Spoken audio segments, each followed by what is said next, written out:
Eric Holloway came home just after sunrise.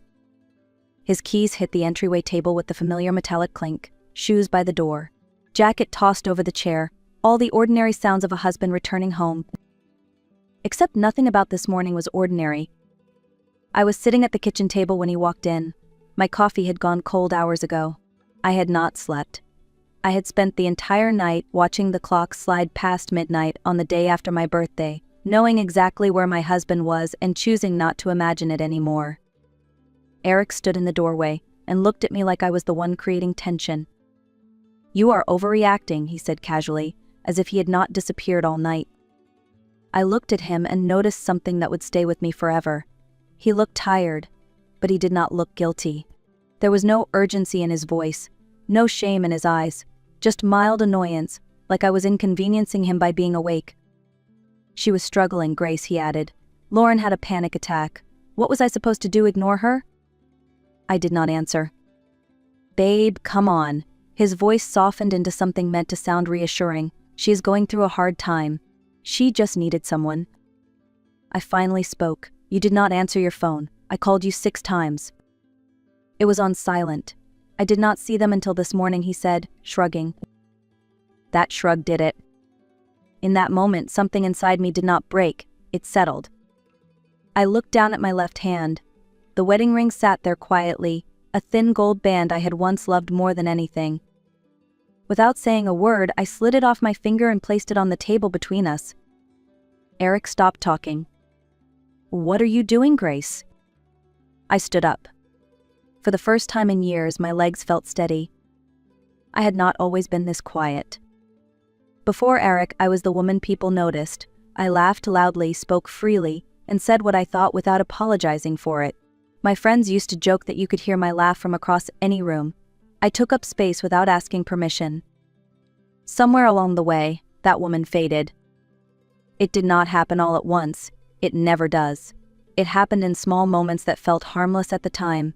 The first time I chose not to argue because Eric looked tired. The first time I convinced myself that my discomfort was me being sensitive. The first time I swallowed a thought because keeping the peace felt easier than explaining why something hurt. I became good at adapting. If Eric was distant, I gave him space. If he dismissed something I cared about, I told myself it was not important anyway. If my instincts whispered that something was wrong, I silenced them with logic and loyalty. Marriage teaches you compromise, people say.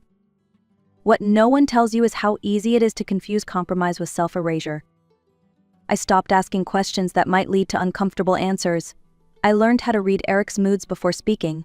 I learned how to smooth things over, how to make myself smaller so the relationship could feel bigger. I told myself this was maturity. But the truth was simpler and harder to admit. I was slowly abandoning myself in order to keep a marriage intact that was quietly breaking underneath my feet. Sitting at that kitchen table the morning after my birthday, I could finally see it. I had not changed because I had grown.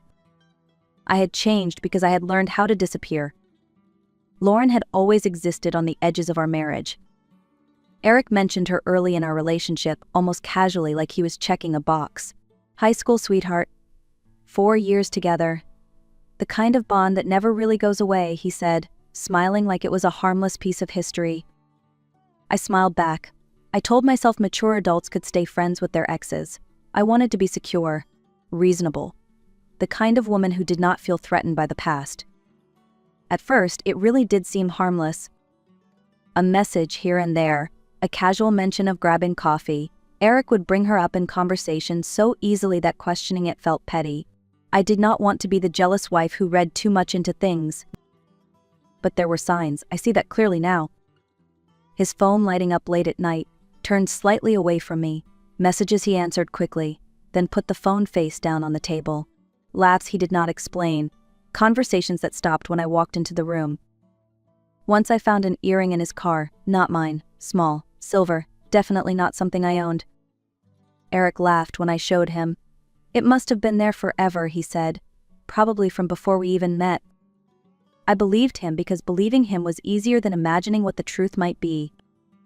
When we got engaged, Eric proposed in front of his family. Everyone cheered. I was glowing. Later that night, scrolling through photos online, I saw a comment under one of them. Beautiful ring, he has good taste. Lauren. I asked Eric why his ex was commenting on our engagement photos. He barely looked up from his phone. We are still friends. What is the big deal? So I let it go. I let that go, and so many other things with it. My birthday fell on a Tuesday that year. Nothing extravagant was planned. Just dinner at home, a small cake from the bakery I loved, and the quiet comfort of being with the person who was supposed to choose me every day. Eric said he would be home early. He even kissed my forehead that morning and told me not to wait up. I waited anyway. The cake sat untouched on the counter. The candles stayed in their box. As the evening stretched on, my phone stayed silent. No text, no call, just excuses forming in my head before he had even given them to me. By 10, I called him, straight to voicemail. By 11, I called again. Then again. 6 times in total. Each one unanswered. Each one tightening something in my chest I had spent years pretending was not there. Midnight came quietly. The day I was born ended without my husband. When Eric finally walked in the next morning and told me Lauren had a panic attack, something clicked into place. Not loudly, not dramatically, just clearly. I understood the difference between an explanation and a performance. This was a performance. He spoke calmly, reasonably, as if the situation made sense, as if my hurt was an inconvenience he needed me to manage better. I looked at him and realized I was done filling in the gaps for his stories. I was done making his behavior easier to accept. The woman who waited up with a cake and unlit candles was gone. In her place was someone who finally understood that being understanding had cost her everything. That was the moment the spell broke. And once it did, there was no putting it back together. Before I left the apartment that morning, I did something I had never done in our entire marriage. I went to Eric's desk.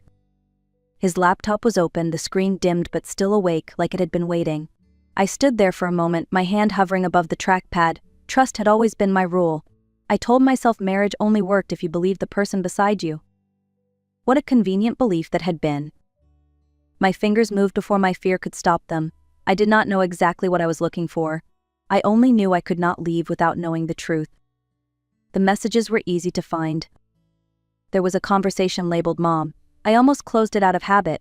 Eric talked to his mother often, but something about the timing caught my attention. The messages were from the night before, from the hours he had been gone. I opened it. It was not his mother. Last night was perfect. I missed you. Me too. I will tell her I had a work emergency. She still does not suspect anything. That was when my breathing changed. I kept scrolling. My hands were steady, but my stomach turned with every line. Message after message. Weeks, months, years. Jules is clueless. Always has been. That sentence stopped me completely. This was how my husband spoke about me. Not with anger, not even with guilt, with casual certainty, like I was a role he had learned how to manage. There were messages from our wedding day, from the reception, photos I had never seen, hotel rooms, smiles that did not belong to me. He had been texting her while I danced with our families. I sat back slowly, the room feeling suddenly unfamiliar, like I had stepped into someone else's life. This was not a mistake. This was not confusion. This was not complicated. This was a choice, made again and again, while I stood beside him believing in a marriage that had never truly existed. I closed the laptop gently, like the truth might shatter if I slammed it shut. I did not confront Eric. I did not yell. I did not demand explanations. I had already heard everything I needed to hear in words he never meant for me to see. I went to the bedroom and pulled a suitcase from the closet. I packed slowly and deliberately. Clothes, my toothbrush, my laptop charger, only what I knew I would need for a few days. Eric followed me down the hallway, his confusion turning into irritation. Are you really doing this, Grace? You are just walking out? I did not answer. When I passed him, I caught the scent of perfume on his shirt, sweet, unfamiliar, another detail I would never be able to forget. Grace, this is not how marriage works, he said, louder now. I stopped for a moment and looked at him. You spent my birthday with your ex-girlfriend, I said quietly. That is not how marriage works either. I zipped the suitcase. I walked out of the apartment without looking back. That night, I checked into a small hotel across town. The room was silent in a way our home had not been in years. My phone buzzed nonstop. Eric's messages came in waves: anger, bargaining, apologies that felt borrowed. I did not respond. For the first time in a long time, I did not feel anxious about where my husband was. I already knew. The next morning, I drove to my mother's house. I had rehearsed the conversation in my head the entire way there, but the moment I walked into her kitchen, the words came out on their own. The birthday, the messages, the years of lies I had only just uncovered. I did not soften anything. I did not protect Eric's image. For the first time, I told the truth exactly as it was. My mother listened without interrupting. She did not gasp or rush to fill the silence. She just watched my face, the way mothers do when they are piecing together things they have sensed for a long time. When I finished, she reached across the table and took my hands. "I knew something was wrong," she said quietly. "Every time you came home, you looked smaller. I did not want to push before you were ready." That was when I started to cry. Not loud, dramatic sobs, just quiet tears slipping down my face as the weight of pretending finally lifted. "I thought if I tried harder he would choose me," I said. "I thought love meant understanding everything." My mother squeezed my hands. "You were always enough, Grace. He was just never willing to give you the honesty you deserved." Sitting there in her kitchen, I felt something unfamiliar settle into my chest. Support. Not advice, not judgment, just someone standing beside me, not asking me to minimize my pain or explain it away. For the first time since my marriage began to unravel, I did not feel alone. And that made all the difference. 3 days later, Eric showed up at my mother's house. I stepped outside before he could ring the bell. I did not want him inside that space. He stood on the porch holding a bouquet of roses, my favorite, his expression carefully arranged into something that looked like regret. "Grace, please," he said softly. "Can we talk?" "About what?" "About us. About fixing this. That is what marriage is, right? Working through the hard stuff." For a brief moment, I felt the familiar pull, the part of me that remembered good days and inside jokes, and the version of him I thought I married. It would have been easy to take the flowers and pretend this was the turning point. But then I remembered the messages. "I read everything, Eric," I said. "All of it." His face flickered, just for a second. Enough to tell me he knew exactly what I meant. "That does not mean our whole marriage was a lie," he said quickly. "Lauren was just a weakness. An old habit. It did not mean anything." "If it did not mean anything, why did you lie for 3 years?" He exhaled sharply. "Because I knew you would react like this. You always take things too far. You do not understand that people are complicated." There it was. Even now he was trying to make my reaction the problem. I looked at him and felt something unexpected. Calm. "You spent our entire marriage choosing someone else and expecting me to stay quiet," I said. "There is nothing to fix." "Grace, please." "I want a divorce." The words landed between us, solid and final. I turned and walked back inside, closing the door before he could follow. For once, he had nothing left to say. The following week, I sat in a quiet office across from a woman named Rachel Carter. She did not rush me. She did not interrupt. She listened while I told the story from beginning to end. The birthday, the messages, the years of deception I had only just uncovered. When I finished, she folded her hands and looked at me calmly. "Do you still have access to the messages?" I nodded. I had taken screenshots of everything before I left. "Good," she said. "In this state, infidelity matters, especially when it is ongoing and documented." That word landed differently than I expected. Documented. Not emotional, not dramatic. Just factual. Rachel asked about our finances, the mortgage, our incomes, how we split expenses. I answered honestly, realizing as I spoke how much I had assumed instead of verified over the years. "I make about 30% more than Eric," I said. "My income has always been more stable." "And the down payment on your apartment?" "That was mine. Entirely. Eric did not have much saved at the time." Rachel nodded, writing something down. "That is important." She explained how trust often keeps people from looking too closely at money, how affairs rarely stay emotional, how they usually leave a financial trail if you know where to look. "You are not being vindictive by wanting clarity," she said. You are being responsible." When I left her office, I felt something shift. Until then, I had been reacting, processing, surviving. Now I was preparing. For the first time, this was not just about heartbreak, it was about accountability, about refusing to carry the cost of someone else's betrayal. And I was finally ready to look at the numbers.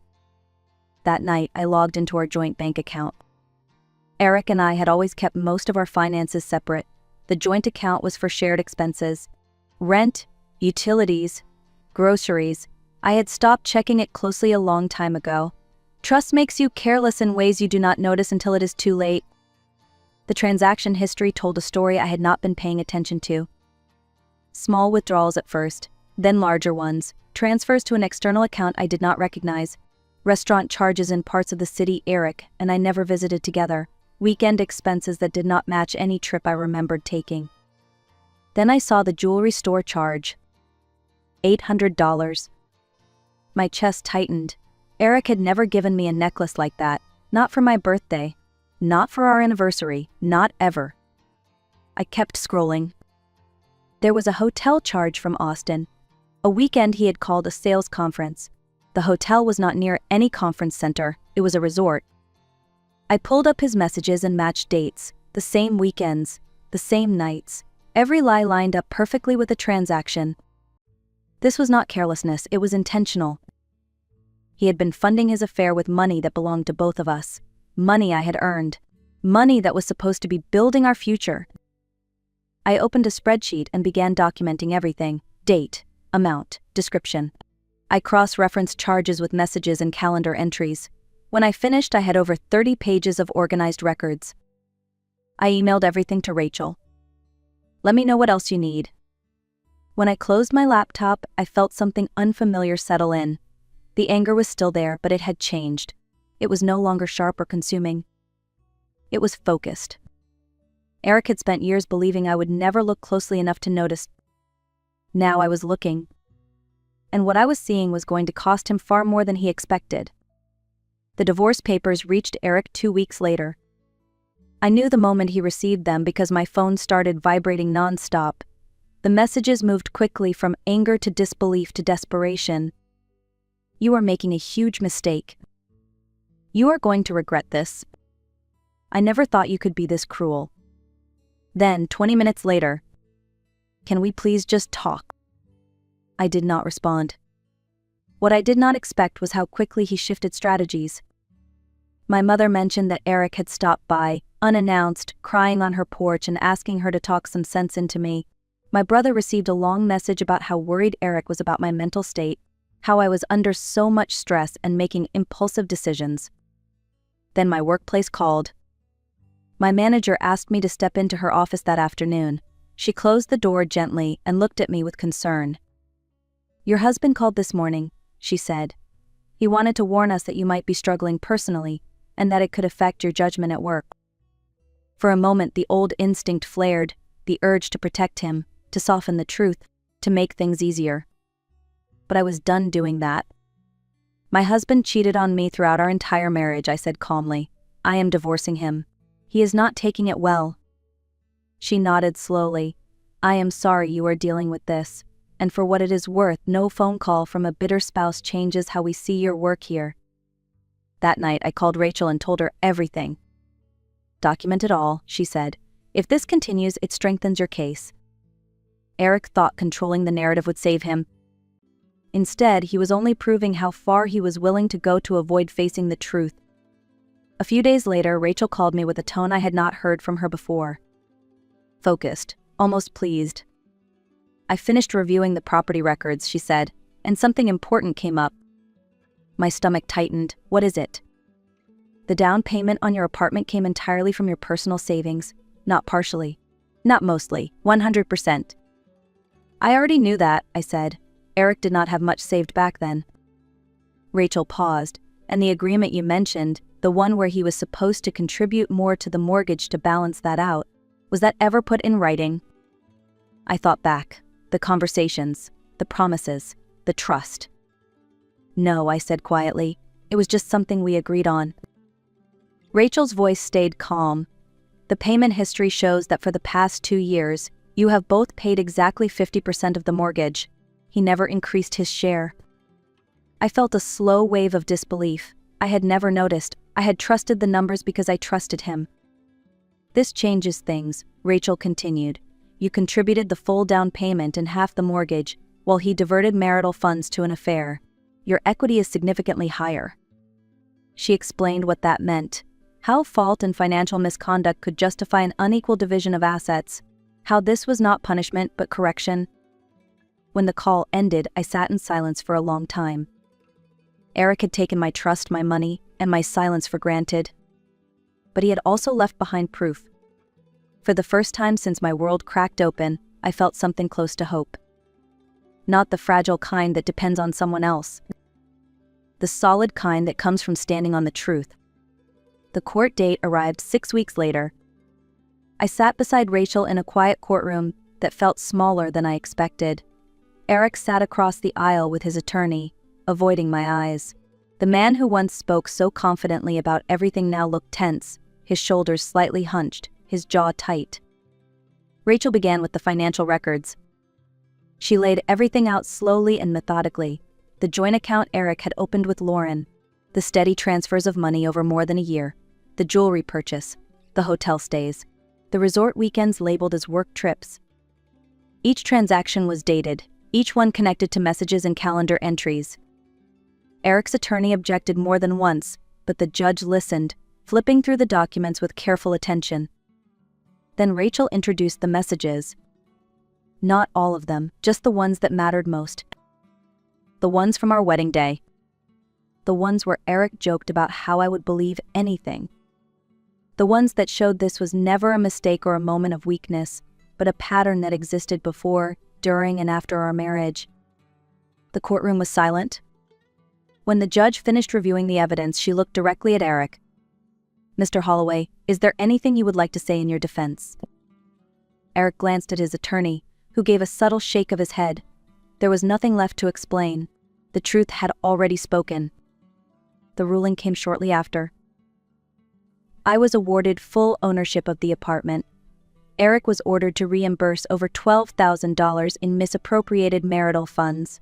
He received no claim to my retirement accounts, despite requesting them. As we left the courtroom, Eric caught up to me in the hallway. I hope you are happy, he said bitterly. You have ruined my life. I looked at him calmly. You ruined your own life, Eric. I just stopped covering for you. Then I walked away. I expected to feel triumphant after the hearing. I did not. What I felt instead was quiet. In the weeks that followed, Eric's carefully maintained image began to unravel. His family knew the truth now. Not the softened version he preferred, but the real one.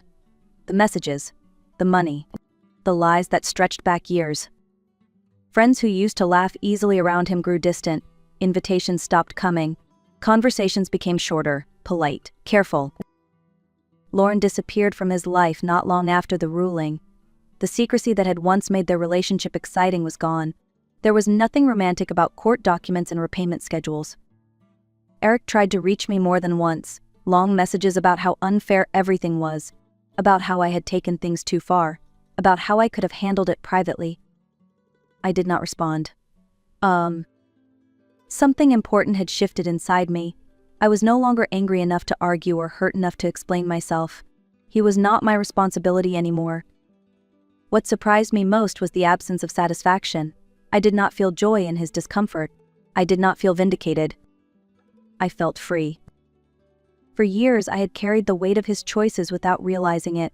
I had adjusted, excused, and absorbed the cost of his behavior. Now that weight was gone. Eric was facing consequences, not because I wanted revenge, but because I finally told the truth and refused to protect him from it. And that was enough. 6 months later, I stood alone in the apartment and looked around as if seeing it for the first time. It was mine now, legally and completely. I had repainted the bedroom a soft sage green, a color Eric never liked. I moved the furniture, donated the pieces that held memories I no longer needed, and filled the space with light, plants by the windows, art on the walls that I chose without asking for approval. The apartment that once felt heavy now felt calm. The divorce had been finalized 2 months earlier. Eric paid the court-ordered reimbursement, though not without complaints from his attorney. The last I heard, Lauren had ended things with him shortly after the hearing. Apparently, the relationship lost its appeal once it was no longer secret. What surprised me most was how much energy I had now. I was no longer managing someone else's moods or monitoring lies that never quite added up. I started therapy. I reconnected with friends I had slowly drifted away from during my marriage. I even picked up painting again, a hobby I had abandoned years ago because Eric thought it was impractical. My mother noticed the change immediately. "There you are," she said one afternoon, her eyes filling with tears. "I was worried you were gone forever." I hugged her tightly, realizing how close I had come to losing myself completely. But I had found my way back. And this time, I was not letting go. Looking back, I do not measure my marriage by how long it lasted. I measure it by what it taught me. I learned that silence is not peace. It is often just fear wearing a polite face. I learned that love does not require you to shrink, excuse, or doubt your own instincts. And I learned that choosing yourself is not selfish, it is necessary. Eric once told me I was overreacting, that I was too sensitive, that I did not understand how complicated people could be. What I understand now is simple. If someone lies to you, uses your trust, and expects your silence to protect their comfort, the problem is not your reaction. The problem is their behavior. Walking away was not revenge. Telling the truth was not cruelty. Setting boundaries was not punishment. It was survival. If this story resonated with you, you are not alone, and you are not weak for staying as long as you did. Sometimes strength looks like endurance. Sometimes it looks like leaving. If you found value in this story, please like the video, share it with someone who might need to hear it, and leave a comment telling us where you are watching from. Thank you for listening. And remember, choosing yourself is not the end of your story. It is the beginning.